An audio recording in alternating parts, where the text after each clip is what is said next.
What's up? Welcome in. Hoge and Jahns back with you less than a week away from the NFL draft. I'm ready.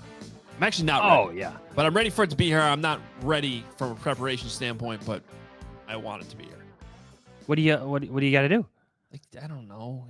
When you do live shows, Thursday night's relatively easy. We know all those guys. But Friday night show and the Bears have one pick and we don't know what the hell's going to happen. Like, you know they're going to draft some random guy I've never heard of. And that's what I'm trying to avoid. So you over-prepare to avoid that happening. We'll see. What if they trade back, add another pick, and take two random guys you've never heard of? It's possible. So, like, last year, you got the beast. You're fine. Got the beast. It's an unbelievable resource. Make sure you're subscribed to theathletic.com/HoganJahns to get the beast. Our Bears 100 is available on CHGO for our CHGO diehards. All CHGO.com/Bears 100. It's kind of a Bears version, a very, very condensed version. Obviously, I'm not trying to compare it to the beast at all.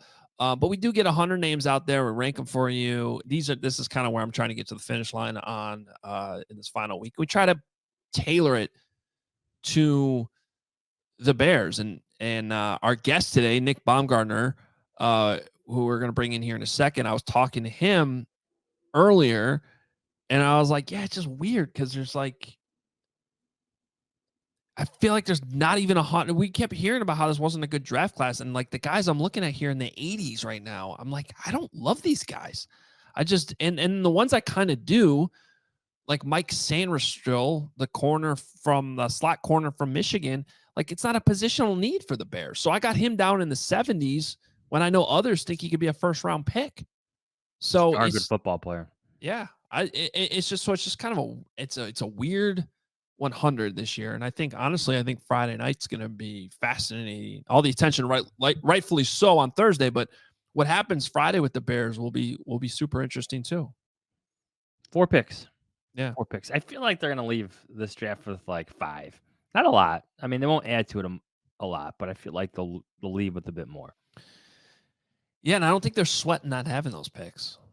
Like, I think their moves suggest that. I think the more and more I look at some of these later picks, I'm just like, whatever. So good person to talk to about all this is Nick Baumgardner. We're going to bring him in here. Just get everything off the top here. Make sure you're following us on Twitter at Adam Hoge, at Adam Jahns, at Hogan Jahns on Twitter. All of our merch, new quarter zips up at HoganJahns.com. Appreciate the feedback on those. People are fired up about it. And you can get those right now, HoganJahns.com. Let's jump in. Nick's the best, based in Detroit, covers the draft year round for The Athletic, knows the Lions, knows the NFC North, knows Michigan and all their prospects. So perfect guest to have here less than a week before the draft. Let's bring him in, Nick Baumgardner. All right, let's bring in Nick Baumgardner. Always love having him on the show, especially when it comes to sort of zeroing in on the NFC North. But we're going to hit on a bunch of stuff with Nick today. You should be following him on Twitter at Nick Baumgardner, reading him in The Athletic. You can go to theathletic.com/HoganJahns to subscribe if you're not already, and you should be, because I don't know there's a better place to get draft information right now. We're talking about Dane Brugler's The Beast, but Nick and the whole staff putting together the consensus big board, which is available on there as well. Nick, thanks so much for jumping on with us. We are now less than a week away. I know. I was actually down in Detroit last night. I was downtown. I saw the airplane hangar down there. So it looks pretty. They're ready.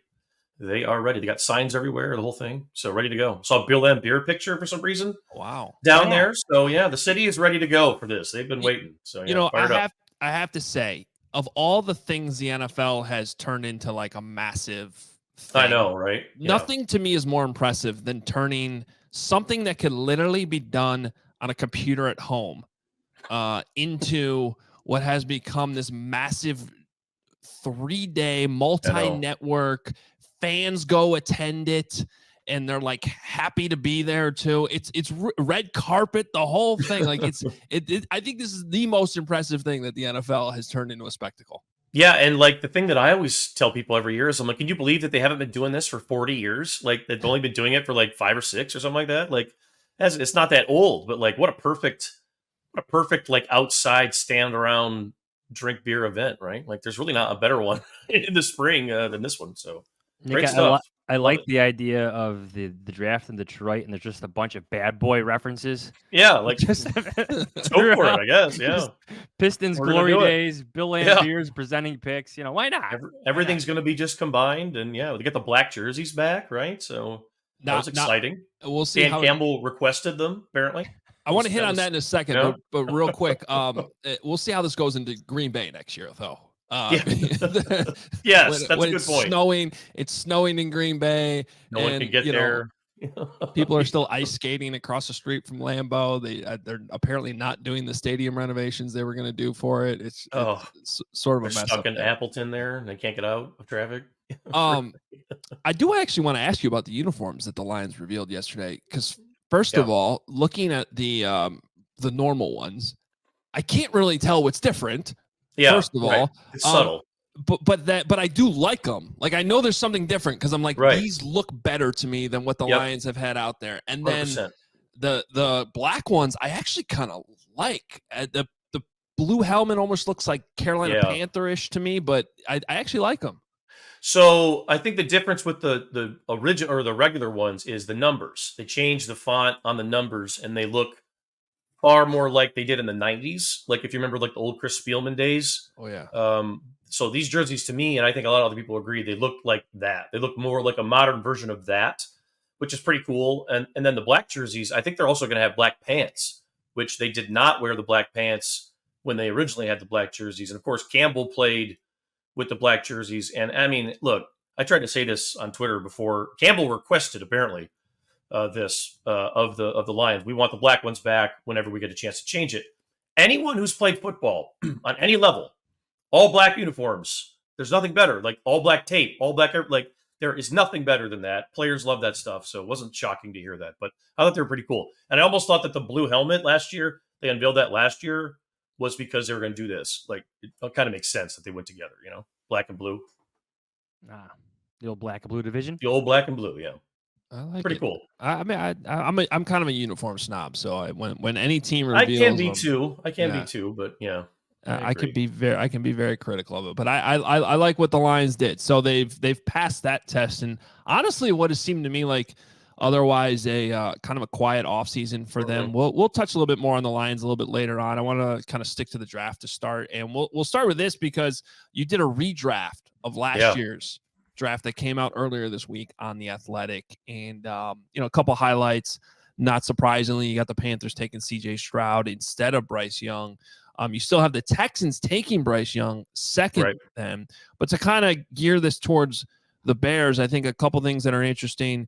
There's sort of been this ongoing Jalen Carter, Darnell Wright debate here off and on. Darnell Wright had a pretty good rookie year. Jalen Carter had a great first half, then sort of fell off. Obviously, the Bears traded back one spot, let the Eagles take Carter. You have Jalen Carter fifth. So actually moving up to the Seattle Seahawks. And you have Darnell Wright actually falling back all the way down to 15 to the New York Jets. What went into that?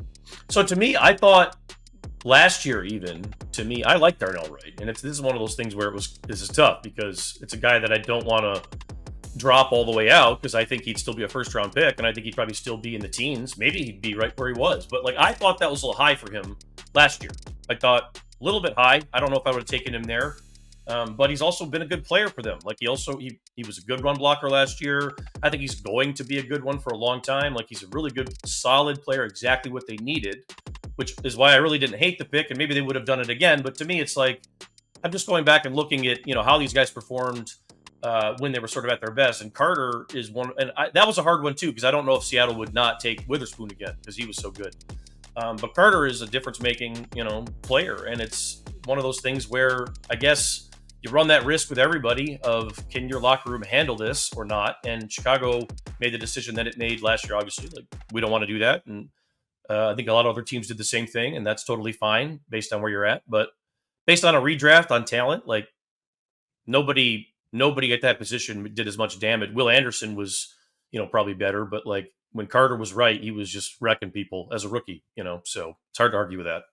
You've done this exercise for a few years Yeah. now, and I know teams to a certain extent review their own process, their own thinking. Like, is there anything that you've learned about, I don't know, the way teams draft or maybe overthink things Yeah. when you go through this exercise, the past few years?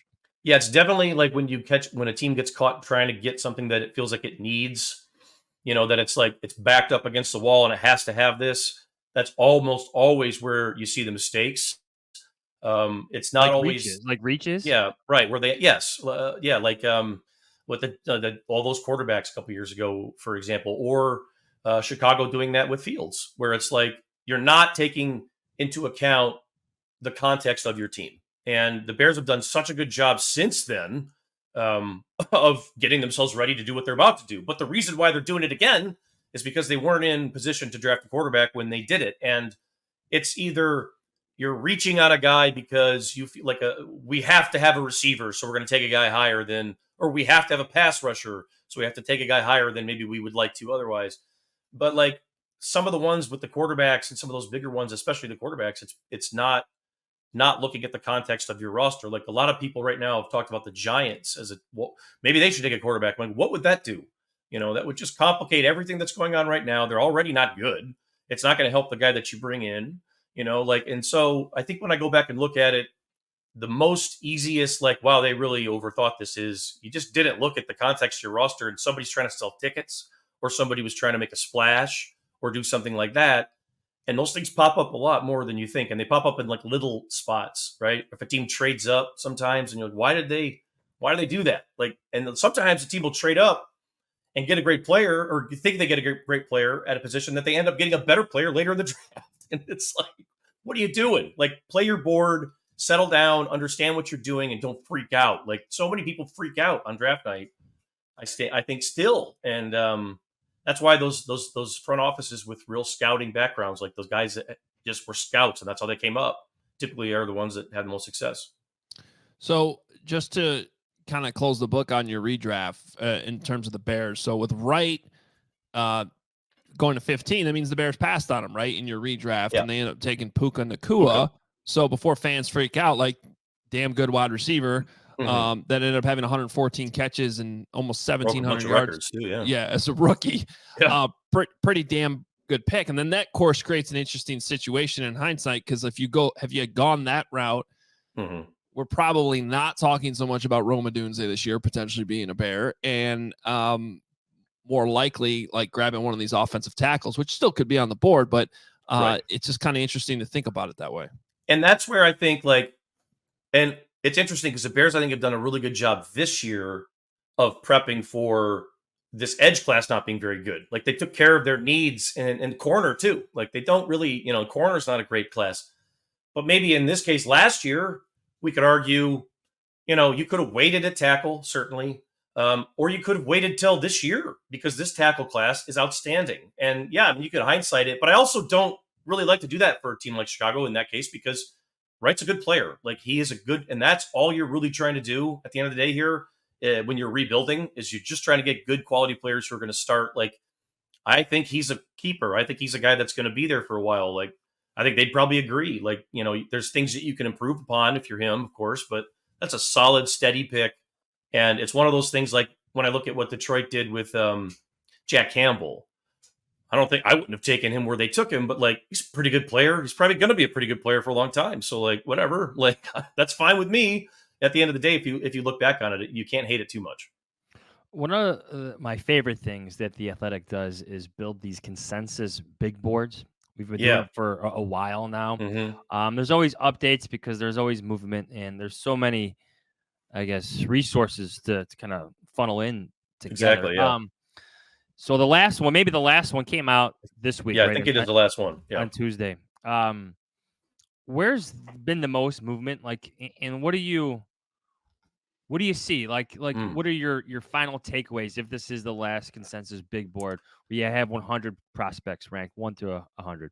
This time, this was the beast reset. That was, so every time Dane whenever he launches the beast, we always do one the week after every time. So because you can always see there's like 4 or 5 guys in there that'll have plus 14, minus 16, minus 17, because Dane ranked them somewhere where everybody else didn't have them. Like he has them, and he just resets the whole, the whole market, so to speak, of where these guys are looked at. But like in some cases, like a Tavondre Sweat was the big one over the last couple of weeks. He got the DWI there, but it was more than that. It was obviously you don't want to have a DWI, a couple of weeks out from the draft, but it's really kind of indicative of like advanced or deeper scouting. Like Dane had it in the Beast.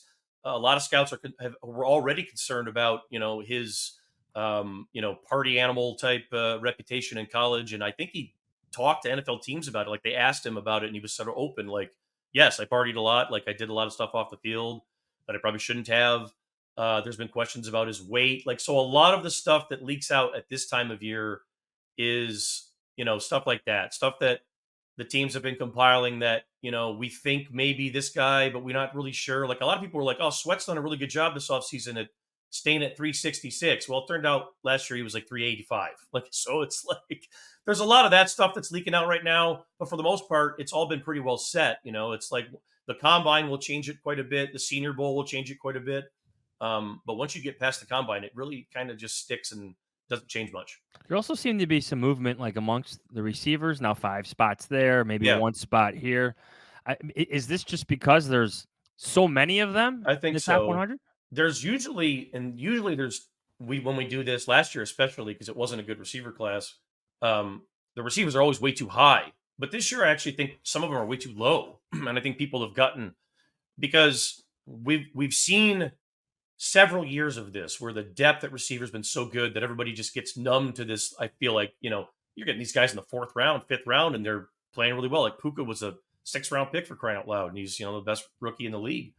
And so there's a lot of this, like, well, we'll just wait. And so I think that blends into the whole, like, we don't want to rush it. We'll just wait. But like Neighbors, Odunze, and Marvin Harrison are elite football players. They could all be top 5, top 4, players on a number of boards, all 3 of them, this year. I wouldn't shock me at all. And then you go into the deeper part of the class where you talk about guys like Ladd McConkey, Adonai Mitchell. Like those are 1st round picks in my book. Keon Coleman, I think, is underrated in a lot of ways. Like, so I think that people have nitpicked receivers forever just because it's the easiest position to look at the numbers, like the testing scores, like if somebody had a slow 40 or whatever. But, the position is more advanced than it's ever been. And I feel like right now, this year is one of the best classes we've seen in a while. It's really good. There should be more of them up, I feel like, in the top 30 or top 40 there. To your point on Tavondre Sweat, Dane ended up dropping him completely out of his top 100. Yeah, he's a 4th round grade he gave him. So yeah, that's a big one. And then we don't have him included on our Bears 100 either at CHGO, and earlier did have him in there. And it's just one of those things where, like, when you got concerns and then you do something stupid like that with the DUI right before the draft. Right before. It wouldn't completely shock me if he goes undrafted. But no, right, exactly. Like, I doubt that, but yes, I agree with you. It's like what I think might end up happening there is you're sitting there in like the 6th round. And everybody's like, what the hell happened here? And then it turns out, well, it's not just the DWI, so some of that stuff's been leaking out on him. But he is a super talented player. So, I don't know. We'll see. As far as like overall storylines go, what are some of your favorite right now? What are some of the ones you're tracking as someone who's in Detroit? Well, I think that the quarterback situation is the fascinating one. And the Bears, to me, there's a couple teams I think this year: the Bears, the Cardinals. Like I'm still fascinated with the Chargers. What Harbaugh's out there, of course, but like this division has just gotten better and better. Obviously, Minnesota has made the moves, and I think we all think what they're going to do is probably go up and get a quarterback here. We know Chicago is going to do that, and so to me, it's it's going to be really cool. It's going to be very different. Like I love Caleb Williams. I think that's going to be awesome. I actually think if Minnesota can go up and get McCarthy, I think that's a great fit for that offense and that coach and everything that they do there. I don't think they'd have to rush him. I think they could wait a little bit, maybe. Like I think the division right now, and with what Detroit's doing, like everything they do fits their coach. Green Bay is in a similar situation right now. It's just been really cool to watch all of these teams And the Bears, I think, are kind of in the final stage of that. But I think they're going to do it because they've got enough talent on the roster now. And it's like they're in a position where you kind of can't mess this up. I feel like, at least in the draft, they're going to be better. They're going to be playoff level good. And you've seen them all go from kind of like all of them have been on their ass, and they've all kind of had to build and come against the grain in some ways. All these GMs have faced a lot of criticism. They've all faced a lot of like, what the hell are you doing with that? What are you doing with that trade? What are you doing with that pick? And a lot of them have been able to go back and say, well, maybe it turned out okay, right? So it's been cool to watch that happen. And I think for me, where the quarterbacks all fall, and then kind of what Chicago does. I want to see really what they do to finish this off, because it's been a really cool thing to watch. They were terrible, as you guys know, just horrible a couple years ago. And it's, as we know, it doesn't take much to get that thing turned around in the NFL. So who are some of your favorite players, like your guys, the guys you're kind of banging the table for, that, but whether they're getting respect or not, just the ones that you're just like, yeah, I just feel really, really confident that this dude's going to work out? The two corners at the top, Terry Arnold and Quinyon Mitchell, are outstanding players, and outstanding character guys. Like they're going to fit in any situation that they're thrown into. Really, really tough, solid, all around football players. Like those are my two probably favorite defenders. Like I would take them over probably Dallas Turner. I love Cooper DeJean. I think everybody does at this point, because he can play 100 different things. The punt return stuff is so valuable with him. I don't know how much he holds up outside, but I also don't care. Like I feel like he's a guy that you can change defenses and not have to take him off the field. I love Jackson Powers Johnson, the center from Oregon, who I think could also play guard. And I think he's 20, 21. Like he was a Remington winner as a junior and as a first year starting center. Like that's the first time he's ever played center. He won the Remington. Like his instincts are outstanding at 21 years old. And to me, Jackson Powers Johnson is one of my favorites in the class, because I feel like a couple of years ago, this happened with Tyler Linderbaum. Everybody knew this kid was going to be outstanding coming out of Iowa, but he's a center. And so it was like, well, what's going to happen? Like the Ravens got him in the 20s, and he was a Pro Bowler like immediately, and everybody knew it. No one was shocked. And it's like, what value is that, right? So JPJ feels like he could be one of those to me. Like he's going to fall to somebody and then just be immediately like a Pro Bowler somewhere, and people be like, what the hell happened there, I remember on draft night when that happened with Linderbaum, because it was just like, just good franchises. He's so good. Yeah. But like good franchises like the Ravens, who've been drafting well forever, just like, okay, yeah, we'll just take that really good player that fell to us. Like it just seems to always happen that way. They did it again with Kyle Hamilton. I don't know if it was the same draft or the next year, but I think it was the same draft. I think it was. I think they got both those guys. Those two guys are all pros. Like they're gonna be like, I don't want to say Hall of Famers, but they're going to be there for like 14 years, And it's like, don't overcomplicate some of this stuff. Like if you've got a guy that's so rock solid like that, just take him and don't worry about it. I'm glad you brought up the two cornerbacks, because I feel like, well, one, like almost every year, a cornerback goes in the top 10. Usually the top 5 or 6, and yet no one is talking about the position. Right. At least it feels like. Like, why do you think that is? I think that. Like to your point, I think that every year everybody wants to have a corner that they feel like can go up there. But I think if you look back over time, for every Witherspoon and Sauce Gardner, there's more Jeff Okudas, and there's more guys that somebody took up there and reached, and it was just not the right decision to make. I think that's part of it. But I also think in this particular case, this quarterback thing has just shaken the whole thing up. And the fact that the tackles are so good, and you got 3 receivers that are no doubt top 10 picks, but really it's the quarterbacks. I would not have had Jaden Daniels probably in my top 5. Certainly, I don't know if I'd have had him in my top 10. I would not have had McCarthy in my top 20, but they're both going to go in the top 10, probably the top 5. And because that's just how the NFL is. So, those corners are going to get pushed, and everybody needs a quarterback this year.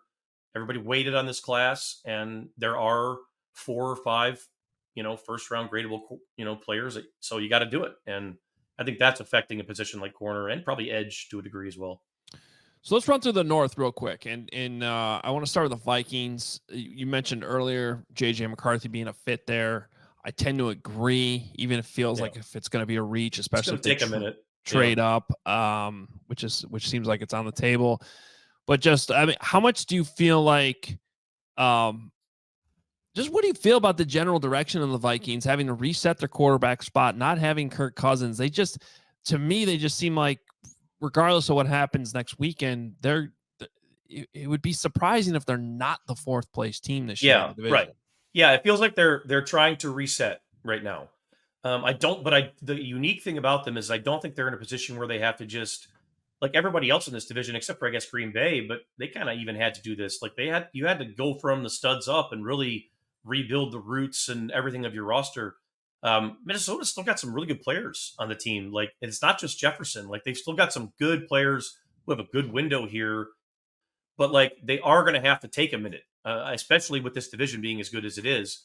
That's why I don't think it's the worst thing in the world to go get McCarthy, get a bridge guy in there, have him so you're not panicking. You don't have to. If he can play this year, he can play this year. But like, whatever, you're not rushing anything and you're not freaking out. Like the expectation is not going to be for him to look good. I think that would be the situation there that you're hoping for. But I like the opportunity that they have, because I did not think paying Kirk Cousins what he was obviously going to get would have been smart, because they're not good enough on the opposite side of the coin to make a run at anything. It's a similar thing to when the Lions were in that spot with Stafford. And obviously Stafford was better, but everybody was like, in Detroit was like, you got to pay him. I'm like, what are you talking about? Like, they're horrible. Like, what, they're going to make a run with Stafford and like a water cooler? Like, there's nothing else here, right? So at some point it becomes not ideal. And I think for Minnesota, they were going to get to that point sooner than later. And I think they did it beforehand at a time when you go get a quarterback. And who's to say, maybe they jump higher than 4. I don't know. Maybe they go up and get Drake May or something, or Jaden Daniels. I don't know. Maybe they get one of those guys, and then who knows how they jump in. But I like the opportunity that they have to change their direction. Yeah, I just feel like for some reason, maybe it's because he played at Michigan, and maybe it's because he's from Chicago, but like JJ McCarthy just feels bound to play in this division. Yes, for some reason, and right? Like all the run handoffs he's made in his life. Yes, like and just the way, the identity of the division for so long, and I know things have changed a little bit, but like I don't know, maybe going off that, like you covered Michigan, Michigan, like are you kind of surprised that now we're talking about JJ McCarthy in this way? Vikings quarterback, top 5, top 6 pick. Like, what do you make of all of it? I'm not shocked. I'm a little surprised that I guess that the top 5, but also when I think back on it, it's like, no, because there were so many teams that needed a guy this year.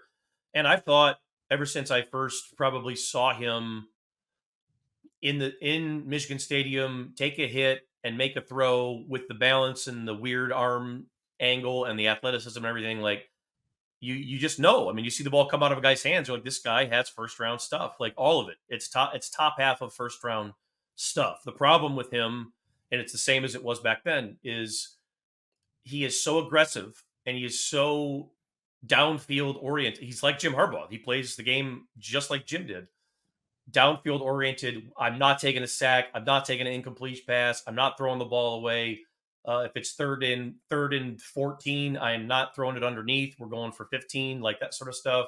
The mentality and the mindset and everything else is exactly what you want. It's just there's a consistency and time on task, I guess, because he went to a school that just doesn't throw the ball, and that's just what it was. They did not throw the ball at any type of clip that anybody else does. I think like Nate Tice says this so well. Like if you watch Caleb Williams or Drake May for a 4-quarter game, there's going to be maybe 10 to 15, let's say, maybe that's too high, 10 translatable NFL throws that we saw in that game that's going to go to the NFL, that he'll be asked to make at the next level. When McCarthy plays, it's like 1 or 0, because they don't ask him to do anything, but he makes them. So it's like there's the enticement there. I like him a lot. I think he's like I said, I think he's a lot like Harbaugh, and one of those guys who's a survivor and a winner. I don't think he's lost more than 1 start in his life, that included high school. So yeah, he's got some of that special pixie dust a little bit on him where he just kind of wins. And I think that's what's attracting him to teams as well.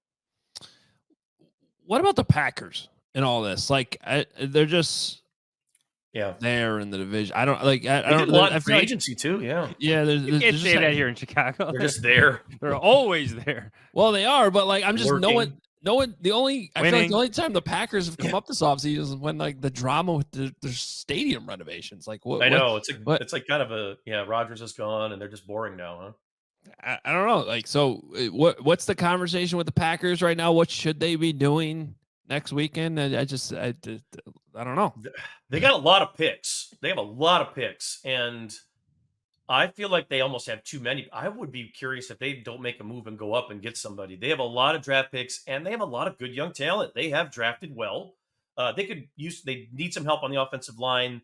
I think they could use a running back. I think they probably still need some safety and corner depth, even though they did spend money there. But like they have a lot of really good young players that got a lot of experience last year in the playoffs, like when it mattered, and won a big game and saw all that. Were able to get up off the mat after having a rough, kind of year the year before, really kind of a rough, like maybe first half of last season. Played so well down the stretch. It was a lot like what Detroit did the year before, where they went into the playoffs. So they actually made it, and then all that momentum. So they're feeling really good about themselves. I almost wonder if they're in a position maybe to go up and get somebody if there's somebody on the board that they really like or really got to have. I don't know who that would be. I don't know if that's the one trick about it is I don't know if there's necessarily a need that they have right now that they have to go do that. But I thought about that for them because they have a lot of picks, and at least especially in the top 100. So I don't know. I don't know what they're going to do. All right, let's bring it back home for you. Quite well, literally, with the Lions, Detroit. Win the division, playoff team, thinking Super Bowl. Like, what's missing? What do they need? What's their strategy for this year? So I think it's the strategy is just it's going to be best player, and if that means corner, that's a corner. If that means offensive lineman, it's an offensive lineman. Receiver, that's a receiver. So I don't know what they're going to do there, and I think it's been the most flexible situation they've probably had since Holmes has been there in terms of they can really kind of do anything. I mean, anything but quarterback is probably on the table there. I've considered them as a trade up team too. I mean, they have a decent amount of assets this year. They did get rid of one when they brought in Davis there, the corner from Tampa, this offseason, and that kind of alleviates somewhat of a need there. But I still think you need to address secondary, corner, safety, probably another receiver, and they probably still need to address offensive line, both with they didn't pay Jonah Jackson and Frank Ragnow is pretty beat up, and we don't know how much longer he'll be able to go, I guess. So, I do wonder though if let's say we just talked about Quinyon Mitchell or Terrion Arnold falling, like if one of those guys falls into the teens, like, and I feel like if they have enough assets, I feel like they could go do it because they don't need that much. It's like you don't need that much stuff. You have a lot of young players on your roster right now that are going to play a lot that you're paying and you're trying to pay. So draft depth, draft replacements for older guys, and then try to maybe if you like a guy, go up and get him and be aggressive and go finish that off. I think that could be what we see from Detroit this year. Who do the fans want? I mean, it's in Detroit. I mean, who they want him to just pick a guy at this point. They don't want him to trade back because that's the thing is they all want to go down there and get hammered and stand there because they're picking 29, right? Because every year, forever, the Lions have always picked in like the top 5, right? And it's right off the shoot. But the first time it's ever in Detroit, they're picking 29. So now the paranoia that I hear from everyone is like, they're not going to trade back, are they? We're not going to go down there and then not have them pick. I'm like, I don't know. They might trade back, but like, it's been a mixed bag. I think most of the people are just like, I want to hear them pick someone. That's it. I don't care. What are the fans going to do when the Bears pick Caleb Williams first? Like, what's the reaction going to be? Very loud. I think boo heavily. I think they'll boo the Bears, the Packers, the Vikings, anyone else who's ever wronged them in their mind. I don't know. There's probably some other teams on the a lot of teams, I imagine. Cowboys, yeah, a lot of teams there. But I keep telling them, like, I think the Lions are a trade up candidate. So, they'll also they'll cheer all the Michigan guys that go. That'll be another one. That'll be say McCarthy gets picked by the Vikings. Oh yeah, what do they do? Yeah, it'll be a big cheer. They'll cheer Harbaugh's. They'll probably cheer him, for the Vikings. I don't think Lions fans care as much about the Vikings as they do the Bears and the Packers. Maybe it's a proximity thing, but they'd cheer that. And then Harbaugh, I think they would probably cheer him too. His whatever happens there with the Chargers. I was studying Braden Fisk the other night, and I tweeted this. I'm like, I feel like he's already a Detroit Lion. Like Dan Campbell is going to kidnap this guy, not let anyone take him. He's just a ball of energy, not the, he's not going to win any, size, weight competitions, but he tested off the charts and he did 110% energy on every snap. I'm just like, this is grit. This is grit. This is this is a Dan Campbell. And he played his first 4 years at Western Michigan, Kalamazoo. Yeah. So he's a local-ish. I don't know if he's from Michigan. He might be. Michigan City, Indiana, actually. Okay, so somewhat close to Chicago, actually. Well, he's in the middle. He's going to be a Bear or a Lion or somewhere in this division because that's 100% true. He is a Tasmanian devil off the ball. Everything about him is that first step and just getting into somebody and getting into like a fist fight with them. And then the other guy just being like, whatever, okay. And then it's the rep's over. The problem with him, of course, is it's got like 31-inch arms or something. They're really short. So if he doesn't win immediately, it's a problem. But yeah, I love him a lot. He's a lot of fun. So I also love the victory laps that Brad Holmes and Dan Campbell seem to be taking. I saw this on Twitter yesterday, and I'm just like, I read it. And I'm like, wait a minute, how is this going over in the building? Because he had a press conference yesterday. Brad Holmes did, and he alluded to a pick the Lions made last year where nobody in the room wanted the guy except for him and Dan Campbell, and they drafted him. And I'm like, what? Like, okay. Yeah. Like, first of all, I doubt that's true. And two, how is that? You just throw your entire scouting staff under the bus? Yeah, that was one where I'm like, man, he might be apologizing for that one the next time he talks to somebody, because he has it's more Holmes than Campbell. Been feeling himself a little bit here over the last months and maybe the last year, we'll say. He took a lot of flack in the first draft and a half, we'll say 2 drafts, for a lot of different picks that they made. And then last year too, nationally took a lot of flack for a lot of different picks at different times. And then every time a guy hits, he likes to come back and spike the football like 3 or 4 months later, but usually with the media. So this is the first time he's ever done the whole, like, it was just me and Dan. And I'm like, I don't know if that's going to be agreed upon inside the room. And I don't think it necessarily was.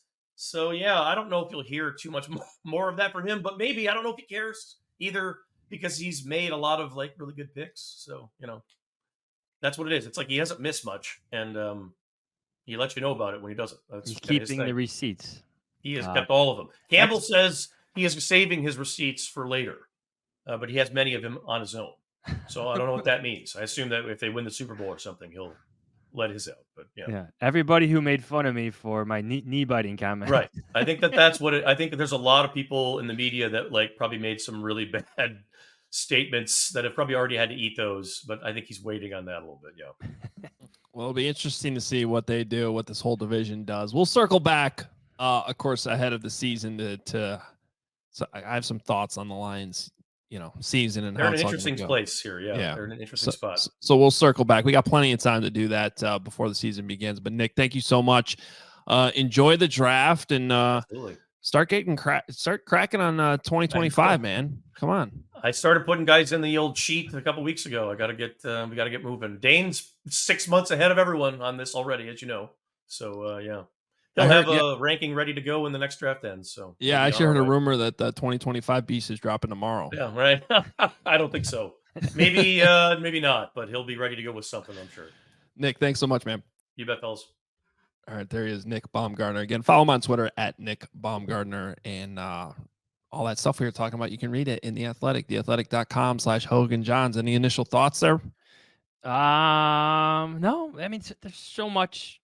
This whole draft conversation, it was kind of fun to go around the division a little bit. I didn't know about the Lions doing victory dances on their drafts until we were talking pre-show about what we wanted to get to today. Which is when you're winning, you can do that. I'm just trying to think, like, if we had like Ryan Poles, I mean, obviously knows that he won that Carolina Panthers trade, but going back, like Phil Emery would keep receipts, but not a lot of good drafts. I think they all keep receipts to some extent, but you don't. The thing about what Holmes said yesterday was just like, yeah, nobody on my scouting staff wanted this guy, and we just took him anyway. Like, that's different. We just took him anyway.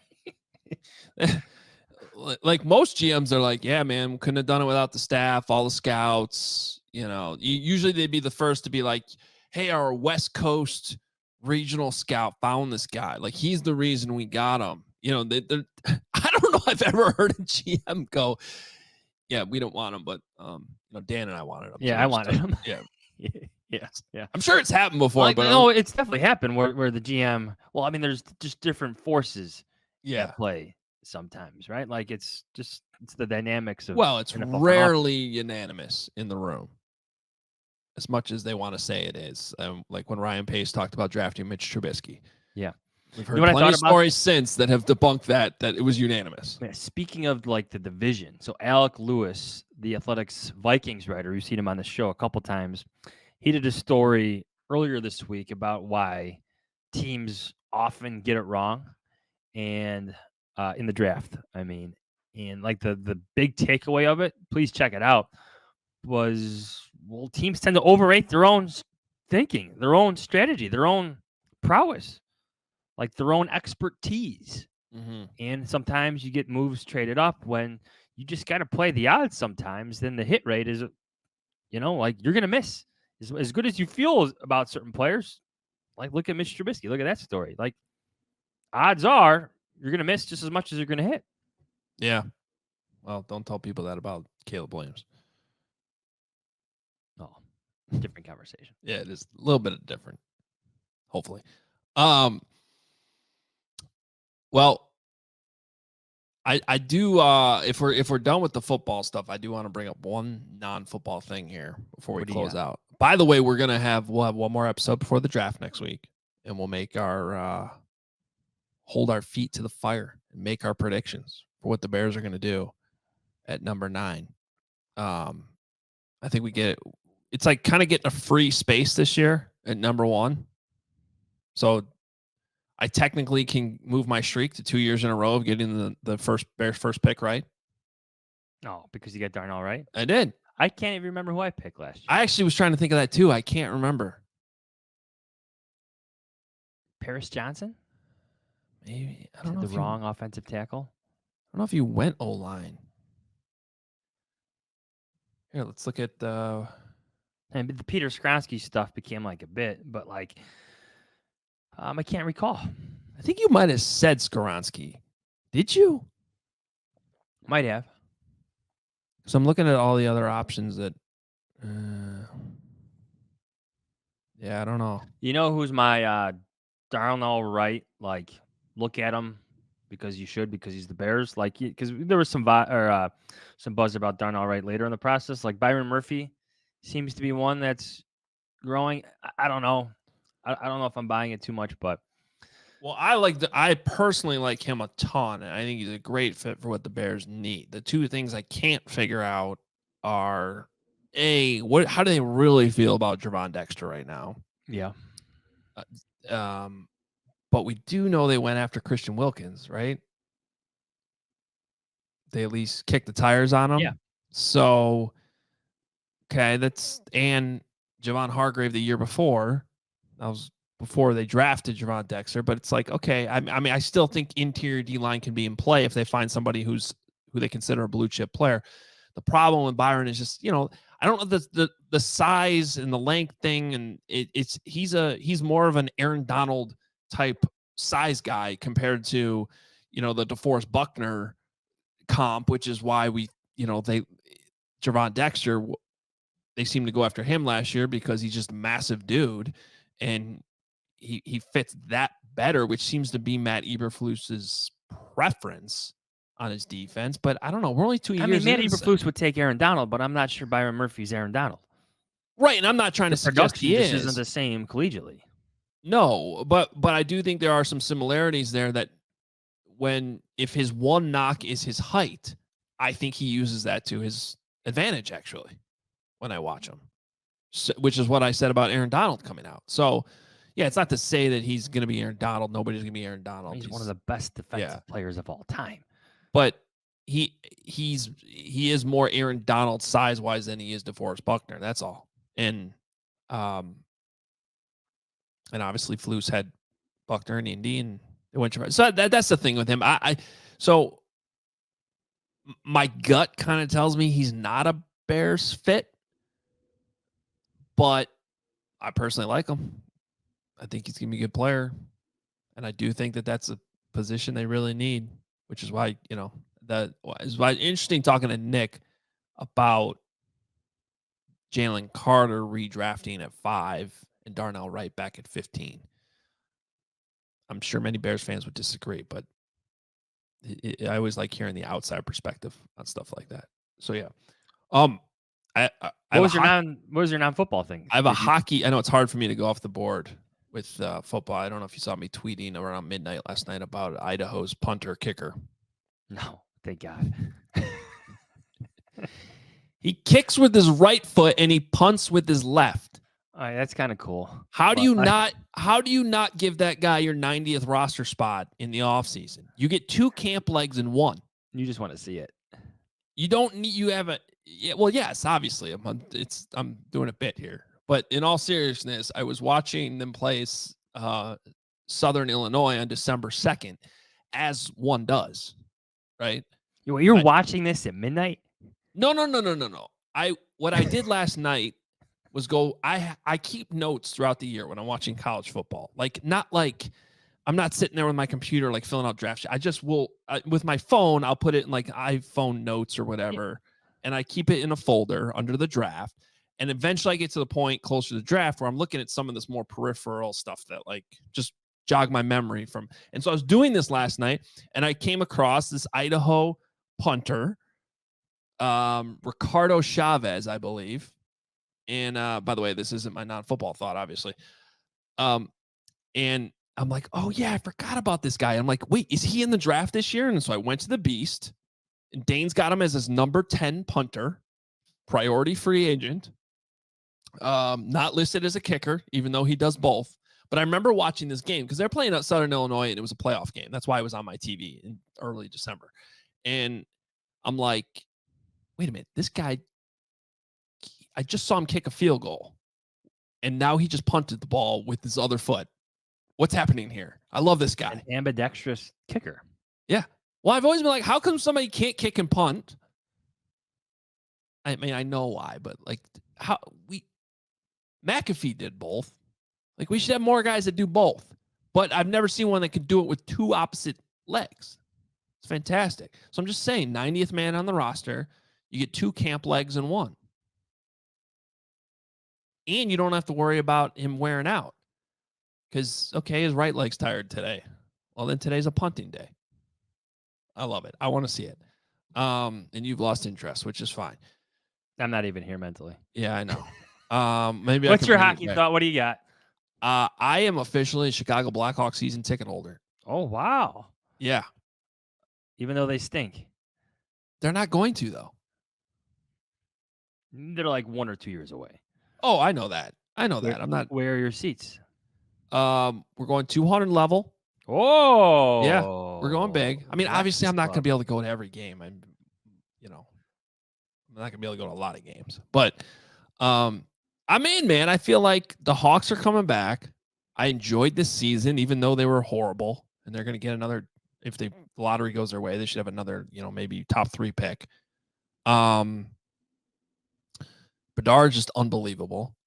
I took my family in March. We sat in the 200 level. It was a great experience. And I'm like, all right. See, I took my sons at the end of our spring break. We sat in the 200 level too. We saw them lose to, who did they lose to?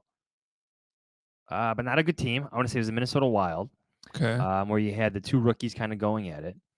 And both my sons, my older sons, wondered when the Hawks would be good again. Yeah. And I'm like, I'm sorry, you guys were just almost too little to experience the Patrick Kane, the Jonathan Taves days. They know the names. They've seen some highlights, but they missed it. Yeah. No, it's and same with James. Like he knows who Kane is. But here's what got me though, when they got Bedard last year, like he instantly knew. I think even before the season started, he's like number 98. Like I remember watching the first game this year, and he was just like, where's number 98? Because he's trying to find, is he on the ice? Is he off the ice? He's like, 98, Connor Bedard. And then we went to the game later in the season. So the Hogs are all in, man. Hockey Hogs. Let's go. My boys have Bedard jerseys. Nice. They got those, a year ago, right after his selection. Yeah. Now I think they're going to take a step forward next year. I think it would be if they could be in the mix for the playoffs next year. I think would be a fair step forward. And then 2 years from now, you're thinking contention. Yeah. So we've completely lost the Bears listeners on our podcast. That's okay. That's why we're doing this. Someone who covered those teams and like the championship feelings. Great drafting, like over time, is how that Hawks team was built. Like those teams were so deep. They hit in multiple rounds, but at the end of the day, hitting on like back-to-back first-round picks, Tays at 3, then Kane at 1. Like that propelled that organization like almost instantaneously. Within a matter of years, they're in their Western Conference final. Yeah. And it's just similar vibes here. Maybe Kane will come back. Yeah. If you want to bring it back home in that sense. But yeah. But like with what the Bears are building, if you want to compare it to that dynasty that the Hawks kind of built. Well, and that's kind of why I wanted to bring this up just as the last fun thing. Because if you were to buy season tickets for a team in Chicago right now. Now, my situation is a little different. I think you can make an argument for the Bears, but especially, they're getting Caleb and all this stuff. Our personal situation is different because, I can't go to the games. Neither of us can go to the games in the stands. So it doesn't really make sense, but I do think the Bears would be up there. But to me, the Hawks are the obvious number 2 team if they're not number 1. Just in terms of the value of the tickets, where the team's headed. Well, there was a certain hope attached to Patrick Kane, and he delivered on it. Like, so if you're looking at like the comparison with Caleb Williams, both first overall picks, Kane brought in a level of expectation. He changed the hope. Like he brought in hope. He rebuilt that hope. And like then he delivered. There was like instantaneous euphoria that the Blackhawks hit on a superstar. Like if that type of feeling comes with Caleb Williams at some point this football season, like that's so even like just hard to get because teams miss on first picks. So is the number 9 pick going to be the equivalent of Jonathan Taves? We'll see. We will see. It's interesting. All right. Well, I don't know about you, but I'm ready for this draft to be here. So if we could just fast forward to next Thursday, that'd be great. We're not going to quite do that, though. We're going to have one more show for you on Tuesday next week. We talked to Ryan Poles and Ian Cunningham that day. That's right. So maybe Wednesday. Yeah. We had that discussion. We'll figure that out here in the next couple of days, how we're going to handle that. Because we could just do something fun, too, that doesn't have to do with them. Maybe a mock draft. Something like that. We'll figure it out. Let us know. Tweet us at Hoge and Jahns if you want, and what you want to hear on Tuesday as our final draft prep gets to the finish line. And then our plan next week is to have a show Friday morning for you. I think we're going to go live Friday morning because there's just too much going on Thursday night. We got a live show for CHGO. Johnson's got to cover everything with the draft. So we're going to jump on early Friday morning to recap everything that happened Thursday. Sort of like, Friday morning post-game show, for instance, and then we'll recap everything when the draft's over as well. So that's kind of the plan for the next week. Appreciate all the love and support. Please hit subscribe on YouTube. Please hit the like button and rate and review the pod. If you're on Spotify, don't click on that new Taylor Swift album just yet. You want to click on Hoge and Jahns first, hit subscribe, leave a little, rate and review, listen to this episode. And then when it's over, then you can go check out the new album that she released for my birthday. No idea. Yeah. I had no idea. She did it for my birthday. She said that. Oh, sure she did. Yeah. Sure. So, just saying. And hope everyone has a great weekend. Check out the merch. Those quarter zips, hogeandjahns.com. as well. I don't want to forget about those. Jahns is rocking the polo today. Everything we're wearing today, courtesy of Obvious Shirts. Got my old JD shirt still on, representing. Shows you the quality of their products, because this one's not even new. Still holding up. And we are out of here. We'll be back Tuesday, Wednesday-ish. We'll talk to you then. See ya.